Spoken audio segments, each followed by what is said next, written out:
الحمد للہ رب العالمین والعاقبۃ للمتقین والصلاة والسلام علی سید الانبیاء والمرسلین والصلاة والسلام علی آباء سید الانبیاء والمرسلین والصلاة والسلام علی امہات سید الانبیاء والمرسلین والصلاة والسلام علی اعمام سید الانبیاء والمرسلین لا سیمن افضل البشر بعد الانبیاء بالقول الغالب خیر الناصرین سیدنا ابو طالب علیہ الصلاۃ والسلام وعلی آلہ واصحابہ واہل بیتہ وعطرتہ وعشیرتہ اجمعین اما بعد فاعوذ باللہ من الشیطان الرجیم بسم اللہ الرحمن الرحیم لقد کان لکم فی رسول اللہ اسوۃ حسنہ لمن کان یرجو اللہ والیوم الآخر وذکر اللہ کثیرا صدق اللہ مولانا العظیم وبلغنا رسولہ النبی العظیم الرؤوف الرحیم ان اللہ وملائکتہ یصلون علی النبی یا ایہا الذین آمنوا صلوا علیہ وسلموا تسلیما اللہم صل علی محمد وعلی آل محمد کما صلیت علی ابراہیم وعلی آل ابراہیم انک حمید مجید اللہم بارک علی محمد وعلی آل محمد کما بارکت علی ابراہیم وعلی آل ابراہیم انک حمید مجید الصلاۃ والسلام علیک یا سیدی یا رسول اللہ وعلی آلک واصحابک یا سیدی یا حبیب اللہ الصلاۃ والسلام علیک یا سیدی یا رحمۃ للعالمین وعلی آلک واصحابک یا سیدی یا شفیع المذنبین صلاۃ و سلاما علیک یا رسول اللہ قلت حیلتی انت وسیلتی اغثنی یا حبیب اللہ یا رسول اللہ انظر حالنا یا حبیب اللہ اسمع قالنا اننا فی بحر ہم مغرق خذ یدینا ساحل لنا اشقالنا۔ حمد و صلاۃ کے بعد حاضرین و ناظرین بحمد اللہ تعالی ہماری سلسلہ وار گفتگو رسول اللہ صلی اللہ علیہ وآلہ وسلم کے اسوہ کاملہ کی تشکیل، تعمیل اور ترتیب کے حوالے سے جاری اور ساری ہے۔ ہم نے اس عنوان کا اس لیے انتخاب کیا کہ اللہ کے سارے دین کے اندر جو بطور دلیل مؤثر حقیقت ہے عملی اعتبار سے وہ ذات مصطفیٰ صلی اللہ علیہ وآلہ وسلم کی ذات ہے اور آپ صلی اللہ علیہ وسلم کا اسوہ ہے۔ اس لیے قرآن کریم نے اس اسوے کی روشنی کو ہی دین کی حقیقت قرار دے دیا ہے، اور اللہ تعالیٰ ارشاد فرماتے ہیں لقد کان لکم فی رسول اللہ اسوۃ حسنہ، تمہارے لیے رسول اللہ صلی اللہ علیہ وسلم کی زندگی کے اندر بہترین حسن عظمت زندگی کا ایک نمونہ موجود ہے، اسی میں اتر جاؤ تو دونوں جہاں کی فلاح پا جاؤ گے۔ اور اسوہ کاملہ پر اللہ تعالیٰ کی ذات نے کس قدر اعتماد فرمایا وما آتاکم الرسول فخذوہ وما نہاکم عنہ فانتہوا، جو کچھ تمہیں رسول عطا کر دیں بس اس کو مضبوطی سے پکڑ لو، اور جس چیز سے روک دیں رک جاؤ۔ اس کا مطلب یہ ہوا کہ اللہ تعالیٰ کی ذات نے کامل اعتماد فرما کے دین کی عظمت کے لیے اور دین کی تشریح کے لیے اور دین کی قوت میں جس وجود کو پیش فرمایا ہے وہ حضور سید عالم صلی اللہ علیہ وسلم کی ذات اور آپ صلی اللہ علیہ وسلم کا اسوہ ہے۔ یہ وما آتاکم الرسول فخذوہ وما نہاکم عنہ فانتہوا ایک پیغام دے رہا ہے کہ دین کا اصل معیار مزاج رسول ہے۔ جو چیز رسول اللہ صلی اللہ علیہ وسلم کو پسند ہے وہ دین ہے، اور جو چیز رسول اللہ صلی اللہ علیہ وآلہ وسلم کو پسند نہیں اسے وہ منع کر رہے ہیں وہ دین نہیں۔ اور قرآن کریم کے اندر بھی اس حقیقت کو بیان فرمایا۔ اللہ تعالیٰ ارشاد فرماتے ہیں کہ میرے رسول کے مزاج میں یہ خوبی اور لطافت ہے کہ ہمیشہ پاکیزگی ہی اس وجود کا حصہ ہے، اور پاکیزہ چیزوں کو ہی میرا محبوب پسند فرماتا ہے اور تمہارے لیے اس کو جائز قرار دیتا ہے، اور جو غیر پاکیزہ چیزیں ہیں وہ مزاج نبوت کے قریب بھی نہیں آ پاتی، اور رسول خود بھی ان چیزوں سے ہٹتے اور بچتے ہیں اور تمہیں بھی بچاتے ہیں۔ اور اللہ تعالیٰ کی ذات نے یعنی اس چیز کو مزاج رسول کی حرمت کو دین کے اندر مؤثر دلیل قرار دیا ہے، اور ارشاد فرمایا الذین یجدون، یہ صرف یہی نہیں کہ ہم کتاب الہی قرآن پاک پڑھ کے اس بات کا ذکر اور یقین کر رہے ہیں، بلکہ اس سے پہلے جتنی بھی کتابیں آئی ہیں، یہ کمال ہے اللہ تعالیٰ کی حکمت کا کہ ہر کتاب کے اندر، خواہ تورات ہو، زبور ہو، انجیل ہو، صحف ابراہیم ہو، صحف موسیٰ ہو، ہر ایک کے سینہ عظمت کے اندر یہ حقیقت موجود ہے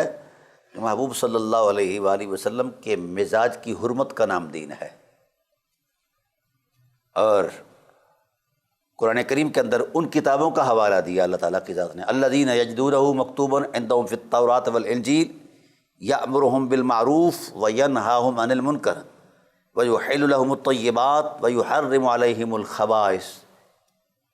یہ میرے رسول صلی اللہ علیہ وآلہ وسلم کے مزاج گرامی کی لطافت کو بیان فرمایا اللہ تعالیٰ کی ذات نے، اور اسی کو اسوہ حسنہ قرار دیا۔ اللہ تعالیٰ فرماتے ہیں یہ حقیقت تو پہلی کتابوں کے لوگ جو ہیں وہ بھی اپنی کتابوں کے اندر پاتے تھے، الذین یجدونہ مکتوبا، لکھا ہوا پاتے تھے اپنی کتابوں کے صفحات پر، عندہم فی التوراۃ والانجیل، بالخصوص تورات اور انجیل کے اندر یہ حقیقتیں موجود تھیں۔ یأمرہم بالمعروف، وہ ایسی ذات ہے، ایک پیچھے ایک سطر ہے، یہ آیت ہے، الذین یتبعون الرسول النبی الامی الذی، کمال کے لوگ ہیں وہ جنہوں نے اس رسول امی کی اتباع کی، اور انہیں دو اجر دیے جائیں گے، ان کے اپنے دین کا اجر بھی اور اپنے دین کے ساتھ ساتھ دین محمد صلی اللہ علیہ وسلم کا اجر بھی۔ اور آیات کے اندر بھی اس کی نشاندہی ملتی ہے۔ تو یجدونہ مکتوب عندہم فی التوراۃ والانجیل یأمرہم بالمعروف، ہر وہ عمل جس کا نتیجہ بھلائی ہے،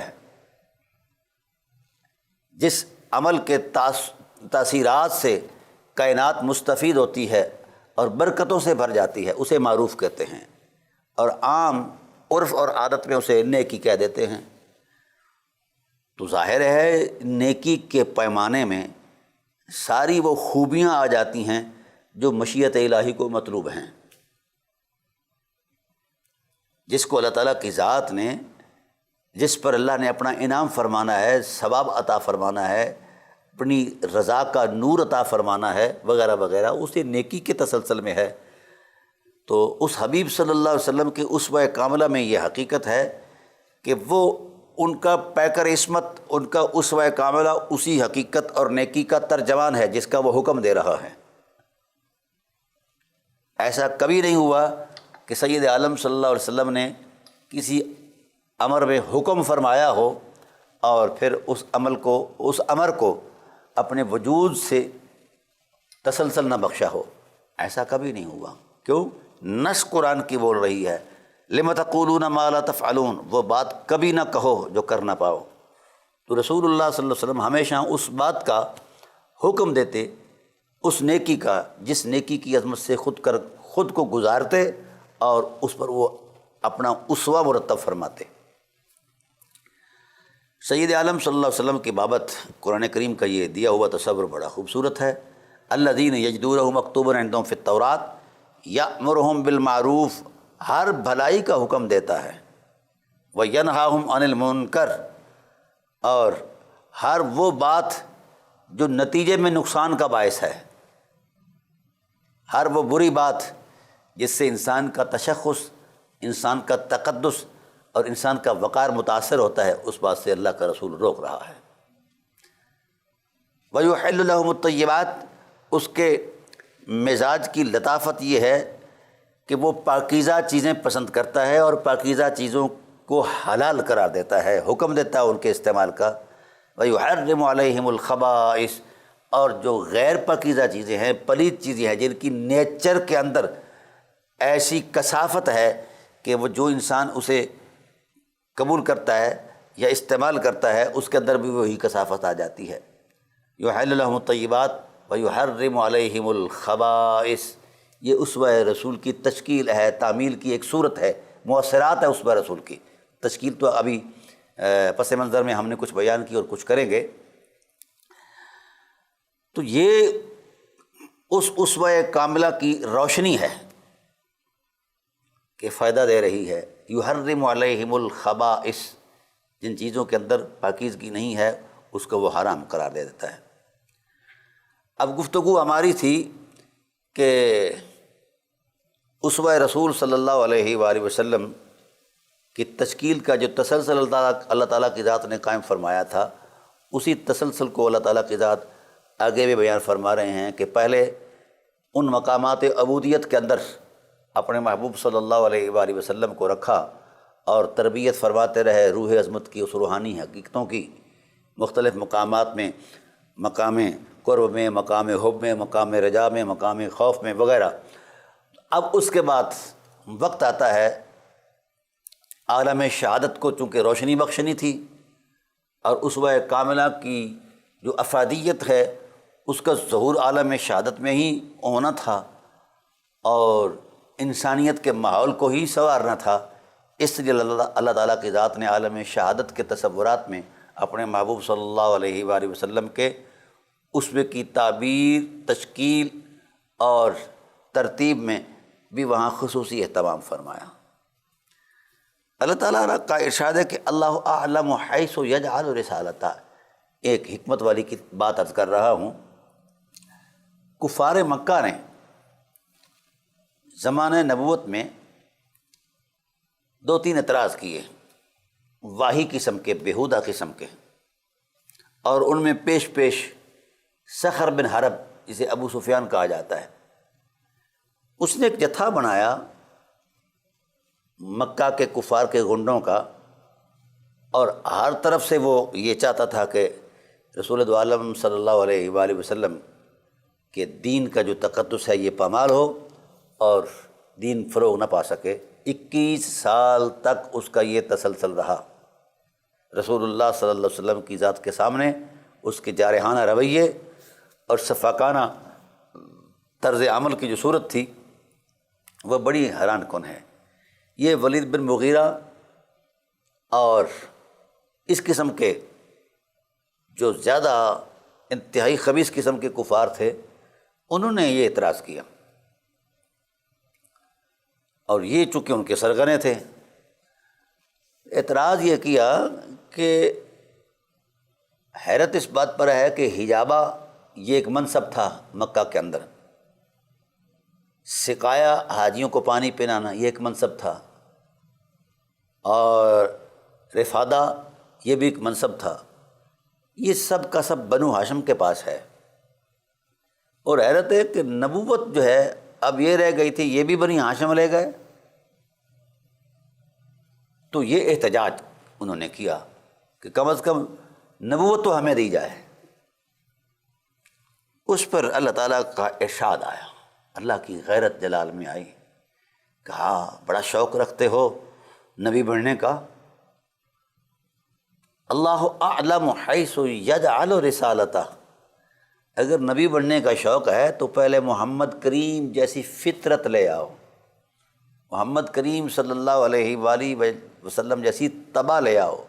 اور خلق عظیم کی حرمت لے آؤ۔ تم میں سے ایسا ہے جس کی طبع، اخلاق، عادات اس قدر حسین ہوں کہ حسن بھی وہاں محو طواف ہو؟ کوئی ہے تم میں ایسا؟ پہلے اپنے رویے تو دیکھو، اپنا طرز عمل تو دیکھو، طرز حیات تو دیکھو، فکر کی آلودگی کو دیکھو، اور اپنے یقین کی فرسودگی کو دیکھو۔ او بت پرستو، رسالت چاہتے ہو؟ یہ کیسے ہو سکتا ہے؟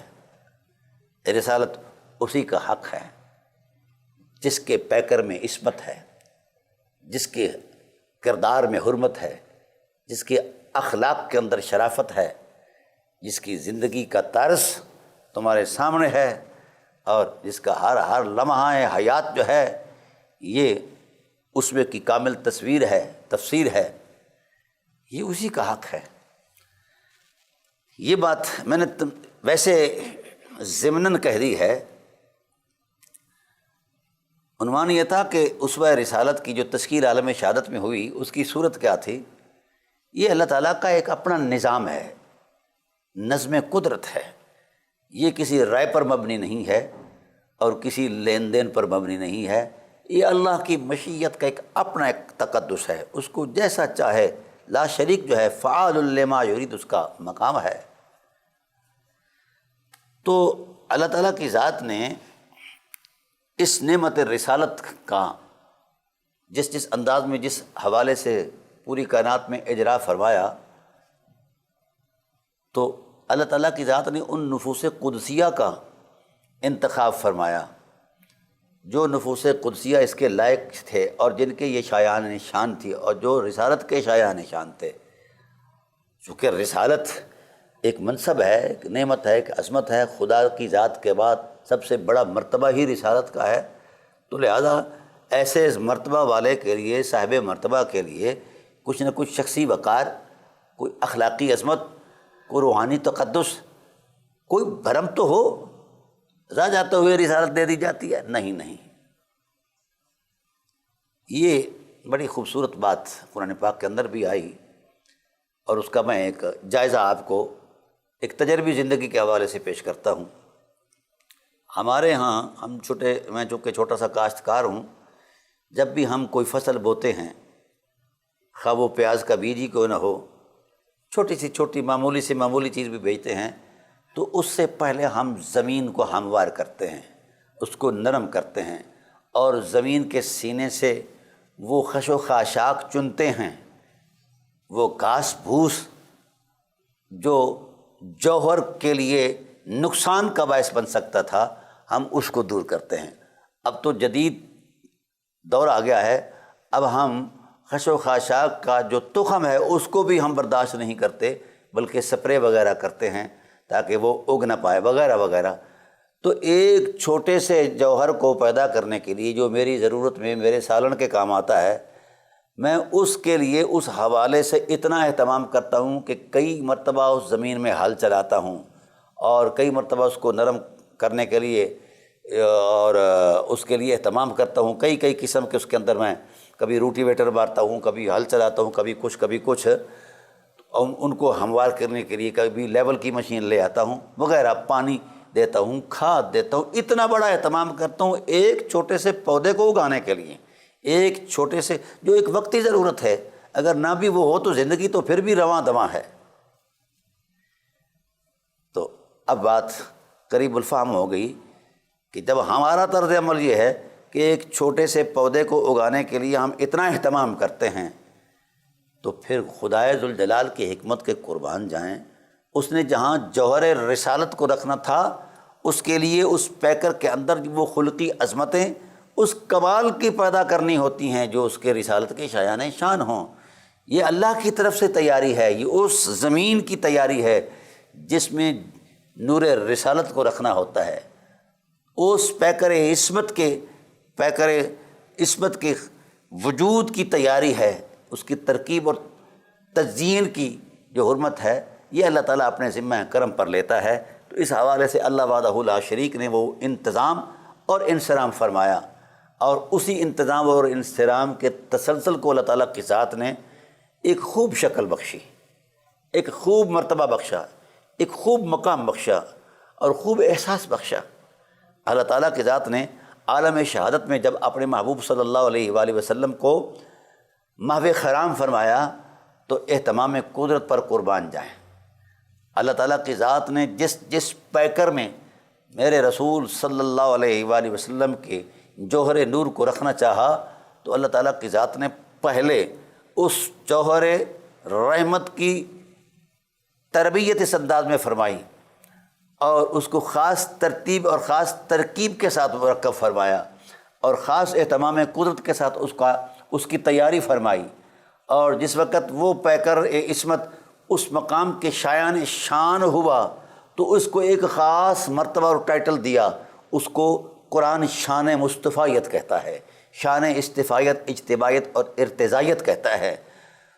تو پہلے اس مقدس وجود کو، اس کی تربیت کو اس انداز میں اللہ نے فروغ دیا اور اس انداز میں مرتب فرمایا کہ اس کی خلقت اور اس کے خلق کو وہ معراج بخشی جو نور محمد کے شایان شان تھی۔ تو پھر اس کے بعد اپنے محبوب صلی اللہ علیہ وآلہ وسلم کے جوہر نور کو اس کی جبین عظمت میں رکھا، پشت رحمت میں رکھا، پھر آگے اس کے انتقال کی جو صورتیں کیں پیدا فرمائیں، جن جن ماؤں سے رسول اللہ صلی اللہ علیہ وآلہ وسلم گزر کر تشریف فرما ہوئے، جن جن باپوں کی پشت سے، جن جن ماؤں کے رحموں سے، تو اللہ تعالیٰ کی ذات نے انہیں راہ جاتے ہوئے اتفاقی ان کا انتخاب نہیں فرمایا، ان کے اخلاق اور کردار کی وہ عظمت مرتب فرمائی کہ کائنات کی عقل دنگ ہے۔ رسول اللہ صلی اللہ علیہ وآلہ وسلم کا ایک جملہ پیش کرتا ہوں اس پورے تسلسل کے اندر۔ فرمایا حضرت آدم علیہ السلام سے لے کر میرے بابا کریم حضرت عبداللہ بن عبد المطلب علیہ السلام تک، اور مائی حوا سلام اللہ علیہ سے لے کر جناب آمنہ صلوات اللہ تعالیٰ علیہ تک جتنے بھی نفوس قدسیہ میرے پیکر انصری کا باعث اور مظہر بنے ہیں، خدائے ذوالجلال نے ہر پیکر میں اتنا کمال رکھا تھا اور اتنی اخلاق کی حرمت اور عصمت میں اتنی بلندیاں انہیں عطا فرمائی تھیں کہ ان کے ارادوں میں اتنی طاقت تھی اور ان کے یقین میں اتنی حرمت تھی کہ اور ان کو اللہ تعالیٰ بتاتا بھی تھا۔ یہ بھی انشاءاللہ میں پورے دلال کے ساتھ بیان کروں گا کہ ہر صاحب حرمت کو اللہ نے بیان فرمایا، بشارت دی کہ تیری پشت میں یا تیری رحم میں ایک ایسی عظمت ہے جس کی مثال کائنات میں کوئی نہیں، اس کی حفاظت کے لیے تیرا انتخاب کیا ہے۔ تو حضور سید عالم صلی اللہ علیہ وسلم کا وہ جملہ بڑا ایک تاریخی جملہ ہے۔ آپ نے فرمایا فلم یصبنی شیء من عہد الجاہلیت، جب سے زمانے کی عقائد شروع ہوئی اور جب سے میں عالم شہادت کے تسلسل میں ماوِ خرام رہا، اس وقت سے لے کر اپنے ظہور قدسی تک میری ہر ماں کے کردار میں اتنی بلندی تھی، اس کے اخلاق میں اتنی بلندی تھی، اس کے وقار میں اتنی بلندی تھی کہ میری حد تک، میری ذات تک عہد جاہلیت کی کوئی چیز نہیں میرے نزدیک آنے دی۔ ان کے ارادوں میں اتنی طاقت تھی۔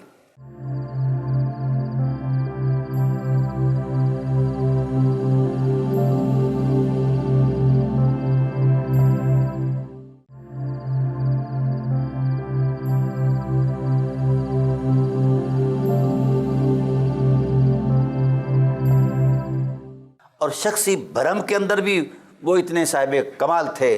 کہ اس زمانے کے لوگ ان کے اس بھرم کی حرمت کا احترام کرتے رہے، ان کے وقار کے سامنے سر رگو رہے، بلکہ وہ نفوس قدسیہ ہر نفس رحمت اپنے زمانے کے لوگوں کے سامنے قبلہ عقیدت بن کر رہا، قبلہ محبت بن کر رہا، قبلہ وجاہت بن کر رہا، قبلہ وقار بن کر رہا، بلکہ بڑے بڑے دور دراز کے سلاطین ان کی قدم بوسی کو اپنی معراج سمجھتے رہے۔ یہ وہ اہتمام قدرت ہے۔ تو اللہ تعالیٰ کی ذات نے اس کا ایک تصور دیا ہے، ان اللہ اصطفیٰ آدم و نوحا و آل ابراہیم و آل عمران علی العالمین۔ ہم نے جس جس پیکر میں اپنے محبوب صلی اللہ علیہ وآلہ وسلم کے جوہر عظمت کو رکھا، اس کو شان مصطفیت عطا فرمائی، اور شان مصطفیت کی بابت میں کئی مرتبہ وضاحت کر چکا ہوں۔ التقرب والمحبت بحضور صمدیت، شان مصطفیت ایک مقام ہے جو قرب و حضور صمدیت میں محبوبیت کا وہ درجہ ہے جس سے آگے کوئی درجہ نہیں ہے۔ تو جس ذات والا صفات کی پشت کے اندر، جس رحم کے اندر حضور کا وہ جوہر عظمت تشریف فرما ہوا، جلوہ افروز ہوا، اللہ نے اس کو شان مصطفیت پہلے بخشی، اور پھر اس اعتبار سے اللہ تعالیٰ کی ذات نے اپنے محبوب کو اس محل پر، اس مستقر پر رکھا۔ یہ اہتمام قدرت ہے، تاکہ یہ سارا تسلسل انسانیت کا جہاں تک حضور کے ظہور کا زمانہ آتا ہے، یہ سارا انسانیت کا طبقہ جو ہے اس قدر اپنے وقار اور اپنے اخلاق میں بلند ہو کہ کائنات کے باسی میرے رسول صلی اللہ علیہ وآلہ وسلم کے اسوہ کاملہ کا جب مشاہدہ کریں تو انہیں یقین ہو کہ یہ آنے والی ذات کوئی معمولی نہیں ہے، کوئی اتفاقی نہیں ہے۔ جس راہوں سے یہ گزر کر آئے ہیں، جس تقدس مآب شخصیت کی عظمت کے ساتھ یہ وابستہ رہے ہیں، وہ خود صاحب کردار اور صاحب اخلاق اور صاحب عظمت تھے۔ اور اس حقیقت کو ہمارے محدثین نے بھی بیان فرمایا، مفسرین نے بھی بیان فرمایا، اور بڑے بڑے اکابرین نے پوری سند کے ساتھ بیان فرمایا۔ فرمایا ان اللہ اختار العرب علی الناس، وختارنی علی من انا من ہو من اولئک العرب، یہ ایک مختصر جملہ ہے اس حدیث کا۔ یہ زبان رسالت سے اللہ تعالیٰ کی ذات کے محبوب صلی اللہ علیہ وسلم نے اپنی نبوی زبان سے اس حقیقت کو ارشاد فرمایا۔ فرمایا یقیناً اللہ تعالیٰ کی ذات نے پوری انسانیت کے ماحول سے عرب کو اپنی حرمت کے لیے، اپنے قرب و حضور کے لیے پسند فرمایا۔ اور اس کو یہاں تو یہ مختصر ہے، بڑی تفصیل کے ساتھ اسے اگلے صفحات کے اندر وہ میں پیش کر رہا ہوں۔ یہ آیت کریمہ اترتی ہے نا، لقد جاءکم رسول من انفسکم، قرآن کریم کے اندر بھی یہ بات موجود ہے اور کئی آیات پہ ہے کہ اے لوگو، میرے محبوب صلی اللہ علیہ وآلہ وسلم کا جو خاندانی پس منظر ہے وہ بڑا مقدس ہے۔ جہاں نفاستوں کی انتہا ہوتی ہے، لطافتوں کو جہاں معراج ملتی ہے، عصمتوں کو جہاں وجود ملتا ہے، وہاں یہ نفوس قدسیہ اسوہ لطافت، اسوہ عصمت، اسوہ حرمت، اسوہ شرافت بن کر سامنے آتے ہیں۔ تو یہ رسول پاک صلی اللہ علیہ وسلم کی ذات والا صفات نے اپنے نبوی پیمانے میں اسی آیت کریمہ کی تشریح فرمائی۔ یہ صاحب تفسیر لکھتے ہیں کہ قال لیس من العرب قبیلۃ الا ولدت النبی صلی اللہ علیہ وسلم مدرها ربیعتها ویمانیها وعن ابن عمر رضی اللہ تعالی عنہ قال قال رسول اللہ صلی اللہ علیہ وسلم ان اللہ خلق الخلق فاختار من الخلق آدم فاختار بنی آدم واختار من بنی آدم العرب واختار من العرب مدر واختار من مدر قریش واختار من قریش بنی ہاشم واختارنی من بنی ہاشم فانا خیار من خیار الی خیار او کما قال النبی صلی اللہ علیہ وسلم۔ ناظرین کرام، لفظوں میں سادگی اتنی ہے کہ اس سے آگے کسی سادگی کا تصور نہیں کیا جا سکتا، لیکن اس سادگی کے اندر رعنائی حسن اتنا ہے کہ ہر حسن یہاں قربان ہونے کو تیار ہے۔ رسول اللہ صلی اللہ علیہ وسلم نے ارشاد فرمایا کہ جب اللہ تعالیٰ کی ذات نے مخلوق کو فضیلتوں میں حرمت بخشی تو اللہ تعالیٰ کی ذات نے پوری کائنات انسانیت میں عربوں کا انتخاب بطور فضیلت، بطور اہمیت، بطور حرمت فرمایا۔ پھر اللہ تعالیٰ کی ذات نے پہلے حضرت آدم علیہ السلام کو، بنی آدم کو یہ شان فضیلت بخشی، اور پھر آدم علیہ السلام سے بنی آدم کو، پھر بنی آدم سے عرب کو، پھر عرب سے قبیلہ مدر کو، قبیلہ مدر سے پھر قریش کو، قریش سے پھر بنی ہاشم کو، واختارنی من بنی ہاشم، پھر اللہ نے فضیلتوں کا معیار بنی ہاشم سے اگر کسی وجود کو بنایا ہے تو وہ محمد صلی اللہ علیہ وآلہ وسلم کا وجود مقدس ہے۔ ناظرین کرام، یہ کلمات طیبات نبوت جو ہیں اپنے تسلسل میں ایک پیغام دے رہے ہیں۔ اس حرمت کے اعتبار سے وہ پیغام بڑا مقدس ہے، وہ پیغام بڑا محترم ہے۔ یہ جو شرافت ہے، یہ جو بزرگی ہے، یہ کوئی رنگ روغن تو نہیں، یہ بزرگی اخلاق اور کردار کے تقدس کے اعتبار سے ہے کہ انسانی ماحول کے اندر اللہ نے اس کو پسند فرمایا جس کا اخلاق بھی بلند تھا اور کردار بھی پاکیزہ تھا،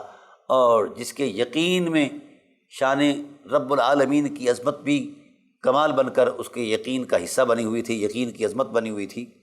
تو اللہ وحدہ لا شریک نے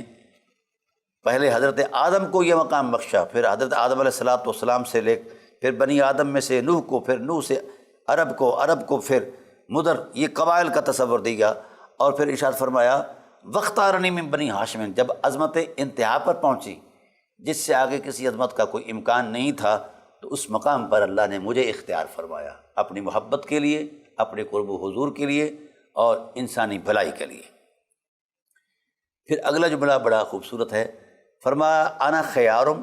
من خیار الی خیار، میں سب سے زیادہ صاحب فضیلت ہوں اور ان سے ہوں جو کائنات میں فضیلت مآب رہے ہیں، ان سے میں چلا، فانا خیار من خیار، میں ہر صاحب فضیلت، صاحب عظمت، صاحب عرمت سے چلا، الی خیار، پھر جہاں آ کر یہ فضیلت، عظمت، حرمت رک گئی، جس سے آگے کسی اور حقیقت کوئی وجود نہیں تھا، اس اعتبار سے، تو پھر فرمایا اس عظمت میں جو نفوس قدسیہ عالم شہادت میں نبوی یقین کے سامنے آئے،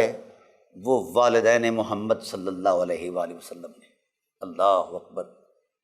اللہ تعالیٰ کی ذات نے اپنے محبوب صلی اللہ علیہ وآلہ وسلم کی حرمت کی ابتدا بھی اس عظمت سے فرمائی اور انتہا بھی، اور بڑا خوبصورت انتہا۔ وقول اختار من مدر قریشہ یدل علی ان مدر لیس جماع قریش والا کانت اولادها کلها قریشہ ون ابی ہریرہ۔ اس سے آگے ایک اور تقسیم بیان فرمائی، وہ بڑا حرمت باب جملہ ہے، اگر سمجھ میں آ گیا تو میں یقین سے عرض کرتا ہوں رسول اللہ صلی اللہ علیہ وآلہ وسلم کے اسوے کے بغیر ہمیں زندگی نہیں لگے گی۔ کتنا مقدس اہتمام ہے کہ اللہ تعالیٰ کی ذات نے، اللہ تعالیٰ کی رحمت نے اس باپ کے کردار پر پہرا دیا جس باپ کی پشت میں میرے رسول تشریف فرما ہوئے، اس ماں کی عصمت پر پہرا دیا جس ماں کی رحم مصطفیٰ کریم صلی اللہ علیہ وآلہ وسلم تشریف فرما ہوئے۔ تو ہر اعتبار سے، ہر اعتبار سے، اور حضور نے خود بھی فرمایا کہ انتقل من طیب الی طاہر ومن طاہر الی طیب ومن طیب الی طاہر حتی الی ان اوصل اللہ تعالی فی صلب ابی عبداللہ بن عبد المطلب علیہ السلام ومنہ الی رحم امی آمنۃ بنت وہب صلوات اللہ تعالی علیہا۔ میں ہر پاک سے طاہر کی طرف، طاہر سے طیب کی طرف منتقل ہوتا رہا، گویا پاکیزگیاں میرے خاندان عظمیٰ کا طواف کرتے رہیں اور ان کا اخلاق اور مزاج رہیں۔ اللہ اکبر! چونکہ اس ذات والا صفات نے اسوہ بننا تھا قیامت تک، اور اس اسوہ کی حرمت کی شایان شان یہی تھا کہ اس اسوہ کا کامل پس منظر جو ہے وہ کامل پاکیزہ ہو، وہ کامل طہارت میں ہو، اور کامل صاحب اخلاق ہو اور صاحب عظمت ہو، تاکہ اس اسوہ کے پس منظر پر وہ یقین آ جائے کہ انسان اپنی فطری اعتبار سے اسوہ کو اپنانے کے لیے مجبور ہو جائے اپنے یقین کے ہاتھوں۔ حضرت ابو ہریرہ رضی اللہ تعالیٰ عنہ بھی مرفوعاً بیان کرتے ہیں، رسول اللہ صلی اللہ علیہ وآلہ وسلم نے ارشاد فرمایا کہ ان اللہ حین خلق الخلق بعث جبریل فقسم الناس قسمین، قسم الاربع، قسم من العرب وقسم من العجم وکانت خیرۃ اللہ فی العرب ثم قسم الاربع الی قسمین فقسم الیمن قسما وقسم مدر قسما وکانت خیرۃ اللہ فی مدر وقسم مدر قسمین فکانت قریش قسما وکانت خیرۃ اللہ فی الارض قریش ثم اخرجنی من خیار انا فیہ او کما قال النبی صلی اللہ علیہ وآلہ وسلم۔ سید عالم صلی اللہ علیہ وآلہ وسلم نے یہ ارشاد فرمایا، حضرت ابو ہریرہ اس کے راوی ہیں، مرفوعاً یہ روایت ہے کہ اللہ تعالیٰ کی ذات نے جس وقت مخلوق کو پیدا فرمایا تو جناب جبرائیل علیہ السلام کو بھیجا، مبعوث فرمایا، حکم فرمایا کہ لوگوں کی دو قسمیں کر دیں، ایک عرب کر دو اور ایک عجم کر دو، اور عربوں کو ساری زمین پر فضیلت عطا کی جائے۔ پھر عربوں کو پھر دو قسموں کے اندر تقسیم فرمایا گیا، ایک تقسیم کا حصہ جو تھا وہ یمنی عرب ہے اور ایک قصہ مدری عرب ہے، اور وکانت خیرۃ اللہ، پھر جو مدر والے تھے، جو مدری عرب تھے، ان کو اللہ تعالیٰ کی ذات نے ساری روئے زمین کی انسانیت پر فضیلت بخشی، اور پھر اس مدر کو پھر دو قسموں میں تقسیم کیا گیا، ایک قریش، وہ قریش پوری روئے زمین پر پوری انسانیت سے فضیلت مآب رہے، اور پھر ان قریش کے قبائل کے اندر پھر اللہ تعالیٰ کی ذات نے تقسیم فرمائی،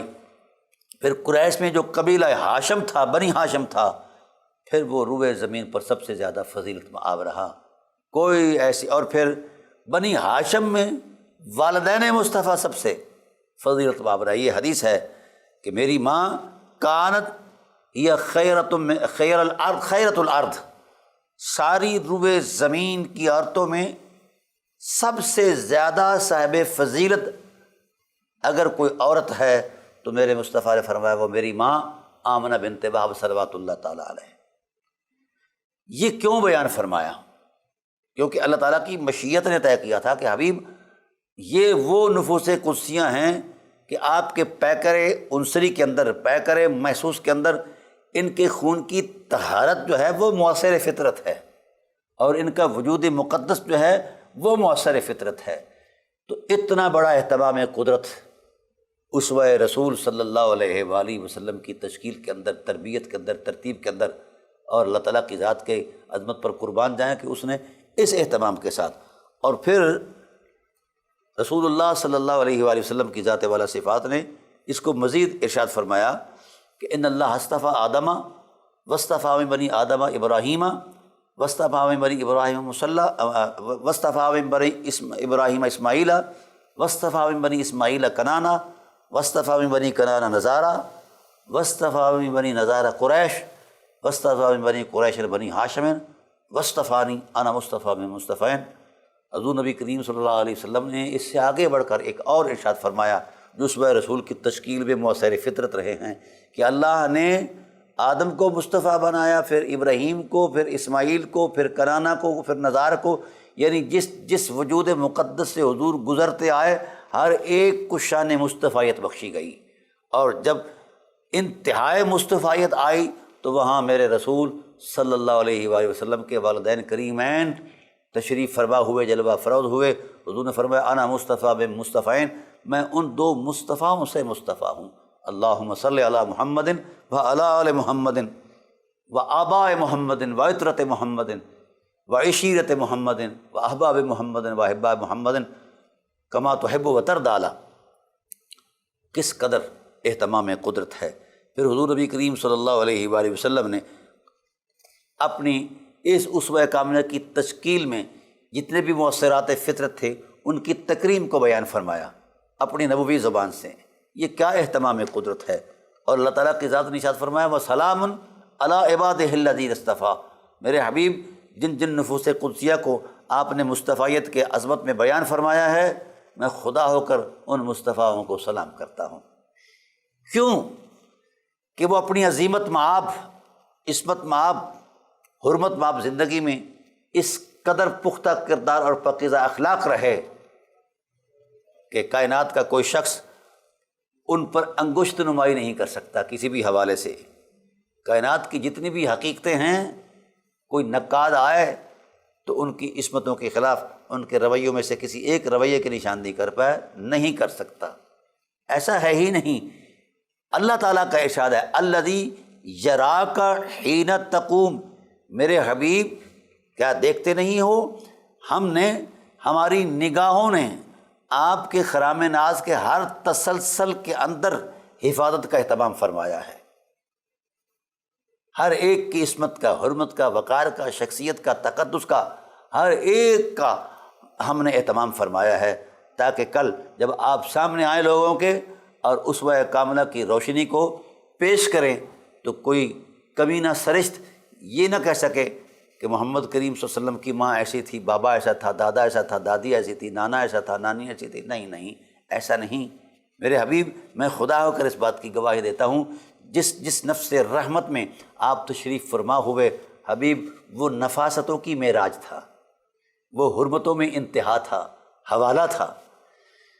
پھر آپ صلی اللہ علیہ وسلم نے ایک اور خطبہ ارشاد فرمایا، یہ اسوہ رسول کی تشکیل کے فطری مناظر ہیں جو فقیر آپ کے سامنے بیان کر رہا ہے۔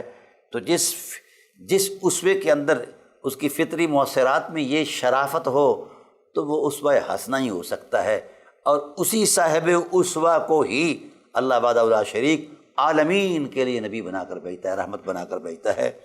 رسول اللہ صلی اللہ علیہ وسلم نے ارشاد فرمایا، یہ حضرت ابن عباس سے یہ روایت ہے،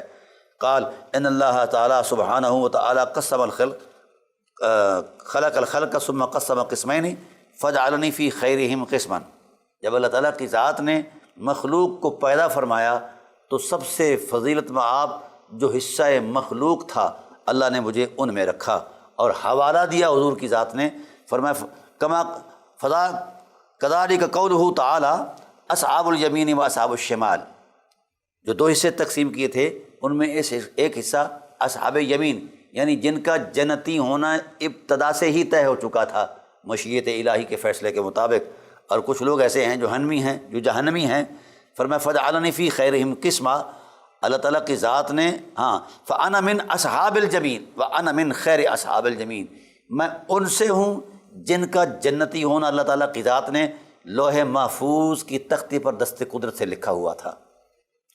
اور انا من خیر اصحاب الجمین، میں ان عظمت مآب لوگوں سے ہوں جو اصحاب یمین سے بھی افضل ہیں، یعنی اہل جنت سے بھی سب سے زیادہ بلند و بالا مقام پر ہیں۔ اللہ اکبر۔ ثم جعل القسم قسمین یا ثلاثا، پھر ان 2 قسموں کو 3 قسموں میں تقسیم کیا، فجعلنی فی خیرہا ثلاثا، ان دونوں میں سے جو تیسری تقسیم تھی، تیسری عظمت تھی، ان میں جو سب سے فضیلت مآب تھی مجھے اس میں رکھا۔ واصحاب المیمنۃ واصحاب المشأمہ، ان تینوں میں 2 تو وہ پہلی ہیں کہ اصحاب میمنہ دائیں والے اور اصحاب مشأمہ بائیں والے، یعنی اہل جنت اور اہل جہنم۔ اور کچھ لوگ ایسے ہیں جو جنت کے مرتبے سے بھی بلند و بالا ہو گئے، والسابقون السابقون، جنت کے مرتبے اور درجات نیچے رہ گئے، وہ نفوس قدسیہ اس سے بھی اوپر چلے گئے۔ انا من السابقین، میں ان سے ہوں جو جن کے قدموں کو جنت چھو کر نیچے رہ گئی۔ وانا من خیر السابقین، میں ان سبقت والوں سے ہوں جو سابقین میں سے بھی سب سے افضل ہیں، یعنی جس سے اوپر فضیلت کا تصور ہی کوئی نہیں۔ یہاں اصحاب رسول پریشان ہو گئے کہ وہ سبقت کی صورت کیا ہے، جہت کیا ہے، تو اس وقت رسول اللہ صلی اللہ علیہ وآلہ وسلم کو اللہ نے فرمایا حبیب خاموش رہیے، میں اس بات کا جواب دیتا ہوں۔ والسابقون السابقون اولئک المقربون، وہ اللہ کے قرب و حضور میں سبقت کر رہے ہیں۔ تو کیا خوبصورت منظرنامہ ہے اس تربیت کا، اس ترتیب اور تشکیل کا، جو اسوہ کاملہ میں بطور حوالہ پس منظر کی صورت میں مؤثر فطرت رہے ہیں۔ تو ناظرین کرام، رسول اللہ صلی اللہ علیہ وسلم کے والدین کریمین اور آپ کا خاندان عظمیٰ قرب و حضور صمدیت کا باسی ہے، جنت بہت چھوٹی ہے ان کے مقام سے۔ پھر حضور نے فرمایا ثم جعل القبائل فجعلنی من خیرہا قبیلہ، پھر اللہ تعالیٰ کی ذات نے اس انسانیت کو قبائل کے اندر تقسیم فرمایا، جو فضیلت میں قبیلہ سب سے افضل تھا مجھے اس میں رکھا۔ کذالک قول تعالیٰ وجعلناکم شعوبا وقبائل لتعارفوا، اور پھر فرمایا فانا من ولد آدم واکرمہم علی اللہ ولا فخر، میں اولاد آدم میں سب سے زیادہ صاحب کرامت اور صاحب بزرگی اور صاحب عظمت ہوں، لیکن یہ بات میرے لیے قابل فخر نہیں۔ وجعل القبائل بیوتا فجعلنی فی خیرہا بیتا، پھر اللہ تعالیٰ کی ذات نے ان قبائل کو گھروں میں تقسیم فرمایا، تو جو گھر فضیلت میں سب سے افضل تھا، جس گھر کے باسی فضیلت مآب تھے، مجھے اللہ تعالیٰ کی ذات نے ان میں رکھا۔ کذالک قول تعالیٰ انما یرید اللہ لیذہب عنکم الرجس اہل البیت ویطہرکم تطہیرا، یہ حضور کے کاشانہ رحمت کی تعریف قرآن کی آیت بنی۔ اب اگر تو یہ چیزیں گھر کا جو تصور دیا ہے قرآن پاک نے، یہ در و دیوار کے حوالے سے ہے، تو وہ اینٹ گارا اور مٹی سے بنا ہوا گھر یا پتھروں سے بنا ہوا گھر یا آج کسی اور شائنک سے بنا ہوا گھر جو ہے، وہ جتنا زیادہ قیمتی ہوگا اس کو اتنا زیادہ محترم ہونا چاہیے۔ گھر کی حرمت در و دیوار کے ماحول، در و دیوار کے مزاج کے حوالے سے نہیں ہے، گھر کی حرمت اہل خانہ کی حرمت کے حوالے سے ہے۔ اس لیے اللہ تعالیٰ کی ذات نے ارشاد فرمایا انما یرید اللہ لیذہب عنکم الرجس اہل البیت ویطہرکم تطہیرا، اے اہل بیت، پاکیزگیاں تمہیں عطا فرمائی ہیں، تمہارے کردار اور تمہارے رویوں میں اتنی بڑی حرمت ہے کہ تمہارے برکت سے تمہارے گھروں کے در و دیوار بھی جو ہیں یہ روشن بھی ہیں اور قابل احترام بھی ہیں۔ تو ناظرین کرام، یہ وہ تھا ایک تسلسل دوسرا مرحلہ اسوہ رسول صلی اللہ علیہ وآلہ وسلم کی تشکیل کا۔ اب پہلے مرحلے میں آپ نے سیر کی انوار و تجلیات الہیہ کے اس ماحول کی،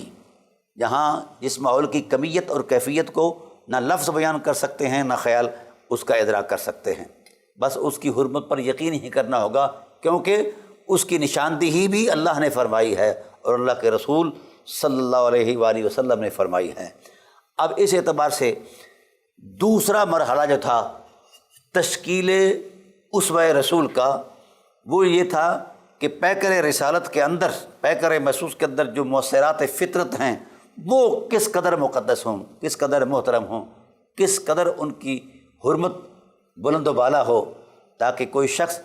اسوہ کے اس پہلو پر بھی اعتراض نہ کر پائے، اس حوالے سے بھی کوئی اعتراض نہ کر پائے۔ تو اللہ وحدہ لا شریک نے یہ اہتمام فرمایا، اللہ اکبر۔ اور قرآن کریم میں یہ بات موجود ہے کہ میرے محبوب فَإِنَّكَ بِأَعْيُنِنَا،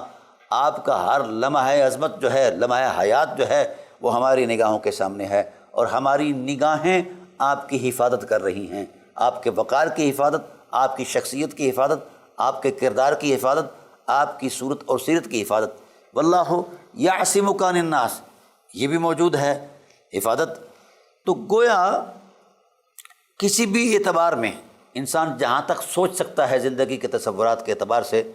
تو کسی بھی اعتبار میں اللہ تعالیٰ کی ذات نے کہیں 1 سینٹی میٹر یا رتی برابر بھی کوئی کمی اسوہ رسول میں نہیں چھوڑی۔ اس لیے اسی اسوہ کو اپنے روشن دین، روشن قرآن کریم کے لیے اس کا انتخاب فرمایا ہے اور اعتماد فرمایا ہے۔ تو جب اللہ نے اللہ ہو کر اعتماد فرما لیا ہے تو ہم کیوں نہ اعتماد کریں جس ذات کے اخلاق کے اندر اتنی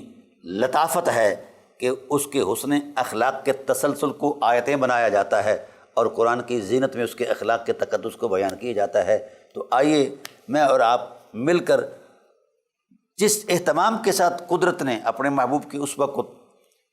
یہ مرتب فرمایا ہے، ہم اسی یقین کے ساتھ اپنے محبوب صلی اللہ علیہ وآلہ وسلم کے اسوہ کامل میں ڈھل جائیں۔ یہی بھلائی ہے، یہی زندگی ہے، یہی بندگی ہے، اور یہی انسانیت کی معراج ہے۔ اللہ تعالیٰ میری اور آپ کی حاضری کو شرف قبولی سے سرفراز فرمائے اور اسوہ رسول کی تقدس مآب عظمت میں اترنے کی توفیق نصیب فرمائے، اور اسوہ رسول اپنا کر زندگی کے اندر اخلاق کی عظمت کی نعمت نصیب فرمائے۔ وما علینا الا البلاغ المبین۔